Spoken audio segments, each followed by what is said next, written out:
Hi అన్న. Hi Shankar, how are you? ఇప్పటికైతే super అన్న నేను. ఎందుకంటే మనకి ఇంగ్లీష్ రానా, నేను వచ్చా తెలుగులో మాట్లాడతా. పర్లేదు, నాకు అన్న, అటు ఇటు తెలుగు, మనం అన్న. అందరం తెలుగులో మాట్లాడతాం. No problem. నేను ఎక్కువ చదవలేను కాబట్టి నేను వచ్చాం ఇట్లా ఇంగ్లీష్ లో మాట్లాడి ఏదో బిల్డప్ ఇచ్చేది కాకుండా నో ఇష్యూ, నార్మల్ గానే మాట్లాడుకున్నాం అన్న. ప్రాబ్లం లేదు. అయితే అన్న, నాకు వచ్చిన కొన్ని డౌట్లు ఉన్నాయి అన్న, అవి అడిగి తెలుసుకొని ఇంకా దాన్ని ఇంప్లూవ్ చేద్దామని నేను వచ్చిన అన్న. నాకు వచ్చిన కొన్ని డౌట్లను నువ్వు క్లారిఫై చేయాలని చెప్పేసి 100% చేస్తాను. నాకు తెలిసినంత వరకు, నాకు ఎంతవరకు అయితే నాలెడ్జ్ ఉందో, నాకు ఎంతవరకు అయితే అవుతుందో కంపల్సరీ దానికి క్లారిఫై చేసే ప్రయత్నం 100% చేస్తాను. No issue. థ్యాంక్ యూ అన్న. అయితే అన్న, ఇంకోటి నీకు ఇప్పటిదాకా తెలియదు, నీ నుంచి నేను రెగ్యులర్ వీడియో నేర్చుకున్నా అన్న. నీకే తెలియదు ఎట్లా తమ్ముడు అని అంటే, చిన్న ఒక మిమ్మల్ని గుర్తు చేస్తాను నేను. నేను అప్పుడు చిన్న డివిస్ లో తీసుకొని మీ దగ్గర వీడియో కోసం వస్తుంటే ఎడిటింగ్ చేస్తున్నాను.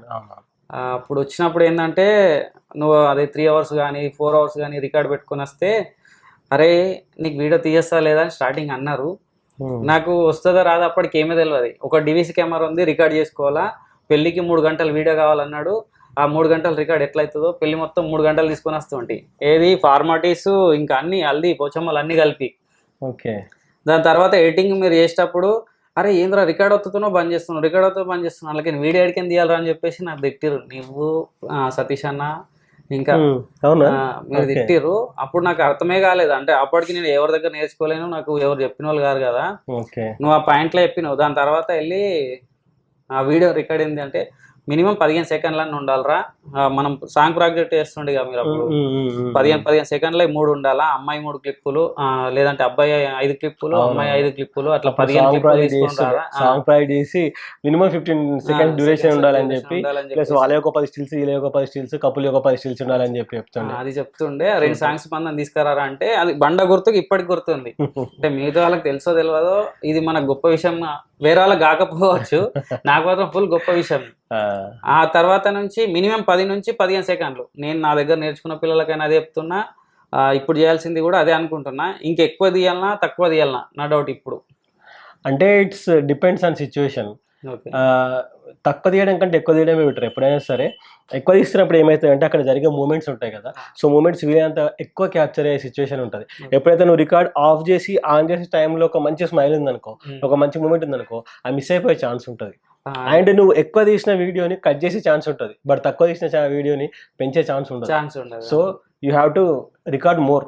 ఎక్కువ తీయడానికి ట్రై చేయాలి. అవును, ఎక్కువ తీయడానికి ట్రై చేస్తే అవసరం మనం ట్రిమ్ చేసుకోవచ్చు, బట్ చిన్న వీడియోని మనం పెద్దగా చేసుకోలేము. సో అదే అప్పుడు నేను నేర్చుకున్నది ఇప్పుడు చెప్తా ఉంటే మా వాళ్ళకు, ఎందుకన్నా 15 సెకండ్లు అంటే వీళ్ళు కూడా అంతే చేస్తారు. నేను స్టార్టింగ్ చేసిన మిస్టేకే వీళ్ళ దగ్గర కూడా చూసిన. రికార్డ్ పెడతారు, అయ్యేలోపే ఆఫ్ చేస్తారు, రికార్డ్ పెడతారు, అయ్యేలోపే ఆఫ్ చేస్తారు. కరెక్ట్ కాదు. అండ్ చూసే వాళ్ళు కూడా చాలా అంటే చాలా చక్ చక్ చక్ అన్నట్టు అనిపిస్తుంది. ఒక స్టోరీ టెల్లింగ్ ఉండదు, ఒక మూమెంట్ ఉండదు, ఆ ఫీల్ ఉండదు. వీడియో అంటే ఫొటోస్ కాదు కదా. ఫొటోస్ అంటేనేమో ఒక ఫ్రేమ్, వీడియోస్ అంటే bundle of frames. So bundle of frames కాబట్టి దీనికి మూమెంట్ ఉండాలి, మోషన్ ఉండాలి. మోషన్ ఉండాలంటే కంపల్సరీ ఎక్కువ ఉండాలి, ఫ్రేమ్ రేట్ ఎక్కువ ఉండాలి కంపల్సరీ. సో వీళ్ళంతా ఎక్కువ రికార్డ్ చేయండి. అవసరం ఉంటే దాన్ని ట్రిమ్ చేసుకోవచ్చు, బట్ తక్కువ ఉన్న వీడియోని మాత్రం మనం పెంచలేం 100%. ట్రిమ్ అంటే అన్నది కట్ చేయడం, కత్తెరతో కట్ చేసినట్టు కట్ చేయడం.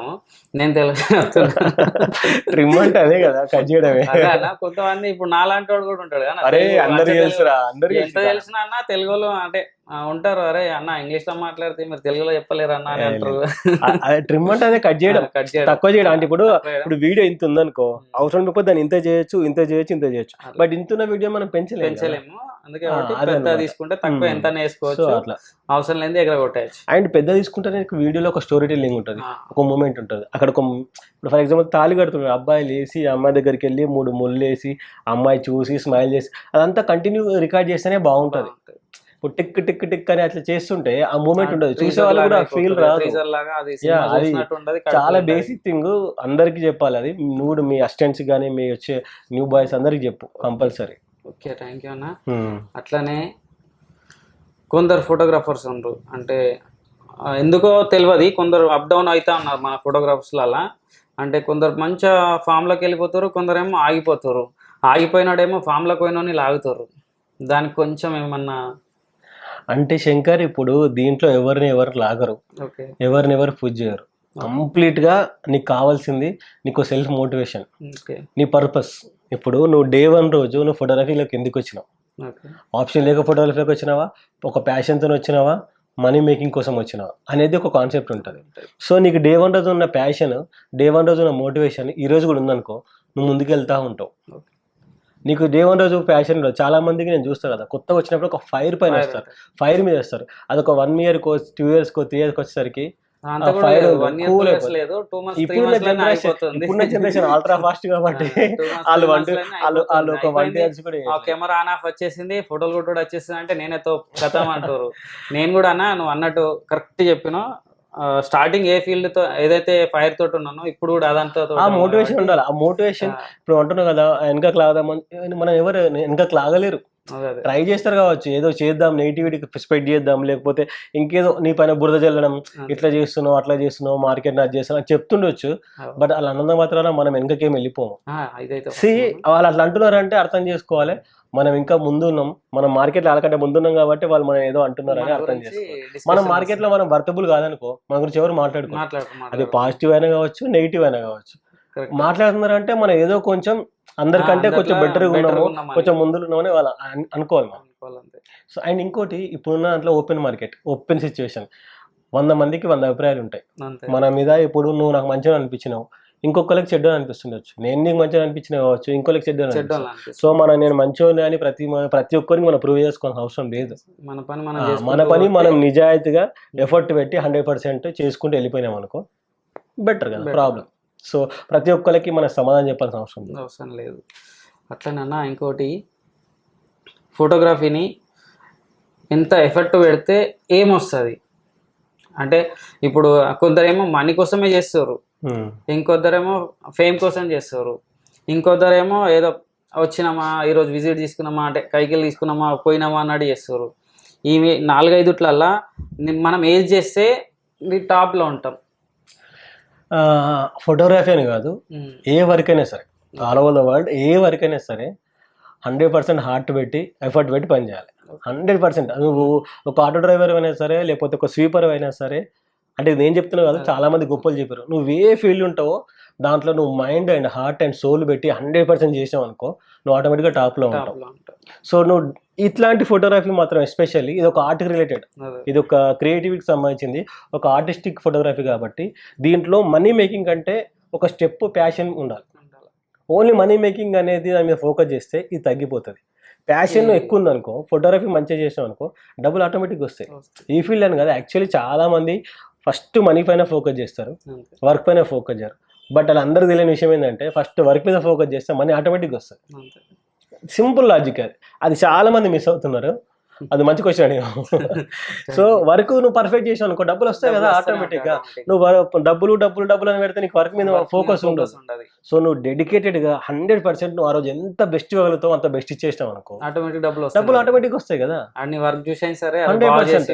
ఇప్పుడు నీ వర్క్ నచ్చింది అనుకో, ఇంకోసారి ఇస్తారు, అరే పలానా శంకర్ బాగా తీసిండు, ఓపికతో తీసిండు అని వాళ్ళ ఫ్రెండ్స్కి సజెస్ట్ చేస్తారు.